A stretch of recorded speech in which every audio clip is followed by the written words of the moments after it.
നേതാക്കൾ മാത്രമല്ല, രമേശ് ചെന്നിത്തലയും കഴിഞ്ഞ അഭിപ്രായപ്പെട്ടിരുന്നു PV അൻവർ കൂടി ഉണ്ടായിരുന്നെങ്കിൽ ഭൂരിപക്ഷം UDF ഭൂരിപക്ഷം 25,000 കടന്നനെയെന്ന്.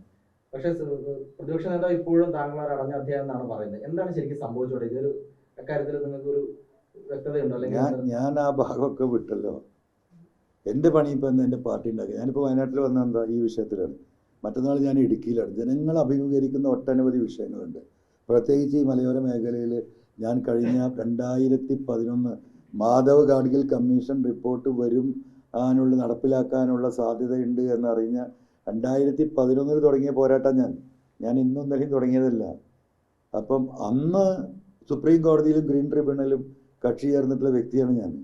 അപ്പം ജനങ്ങളെ ബാധിച്ചു കൊണ്ടിരിക്കുന്ന ഏറ്റവും വലിയ, ഒരാൾക്കും തടുക്കാൻ കഴിയാത്ത വിധം വന്യമൃഗങ്ങൾ പെറ്റുപെരുകി നാട്ടിലേക്ക് ഇറങ്ങുകയാണ്.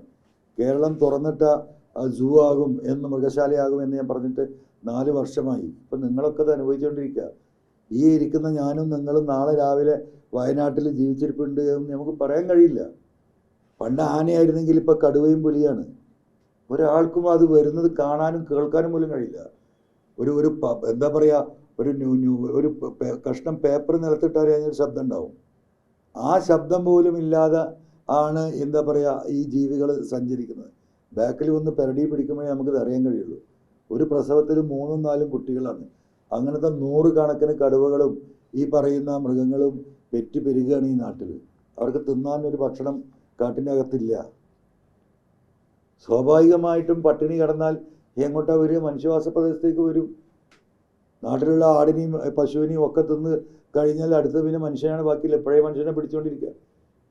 3 ദിവസം മുമ്പ് വാൽപ്പാറ, നമ്മുടെ ഇടുക്കി ജില്ലയിലെ തമിഴ്നാടിൻ്റെ ബൗണ്ടറിയാണ്. 4 മണിക്ക് മുറ്റത്ത് അമ്മ അവിടെ എന്താ പറയുക ഗോതമ്പ് ചേരുക, മോൾ ഇവിടെ ഇരിക്കുകയാണ്. ബാക്കിൽ നിന്ന് കുട്ടീനെ പിക്ക് ചെയ്ത് പോയി. നിങ്ങൾ കണ്ടില്ലേ? ഇന്നലെ മിനിയാന്ന് വൈകുന്നേരമാണ് ആ കുട്ടിയുടെ എല്ല് കിട്ടുന്നത്. ഇതല്ല സ്ഥിതി. ഇതിനെ അഡ്രസ്സ് ചെയ്യാതെ 3000 കോടി രൂപ ഉണ്ടെങ്കിൽ കേരളത്തിലെ വന്യമൃഗ ഈ പ്രശ്നത്തിനൊരു എന്താ പറയുക 95% പരിഹാരം ഉണ്ടാക്കാൻ പറ്റും. ഈ ഫാൻസിങ് ഇട്ടാൽ 1,20,000 കോടി രൂപ ചിലവഴിച്ചെന്ന് വീമ്പടിക്കുന്ന മരുവനും അമ്മായിയപ്പനുള്ള ഈ നാട്ടിൽ ഒരു 3000 കോടി ഇതിന് ചിലവാക്കിക്കൂടെ? ഇപ്പം വയനാട്ടിലെ എന്താ പറയുക മല തുറന്നോട്ടെ. പക്ഷെ ഇവിടെ മനുഷ്യൻ ജീവിക്കണ്ടേ? ഇതാ പറയുന്നത്. ആ പൊളിറ്റിക്സാണ് ഇവിടെ. അതിലിപ്പോൾ UDF എടുക്കൂലേ, എന്താ പറയുക അൻവറിൻ്റെ ഫാക്ടർ ഉണ്ടോ ഇല്ലേ, അതൊന്നും എന്നെ സംബന്ധിച്ച വിഷയമല്ല. നമ്മൾ ആ വിഷയത്തിലേക്ക് ഇപ്പോൾ കിടക്കുന്നില്ല. നമ്മൾ ഉയർത്തിയ രാഷ്ട്രീയ വിഷയങ്ങൾ ഏറ്റവും അതിശക്തമായി ഉയർത്തിപ്പിടിച്ചുകൊണ്ട് വരാനിരിക്കുന്ന ഈ തെരഞ്ഞെടുപ്പുകളിൽ ശക്തമായി പാർട്ടിയെ ശക്തിപ്പെടുത്താനാണ് പോകുന്നത്.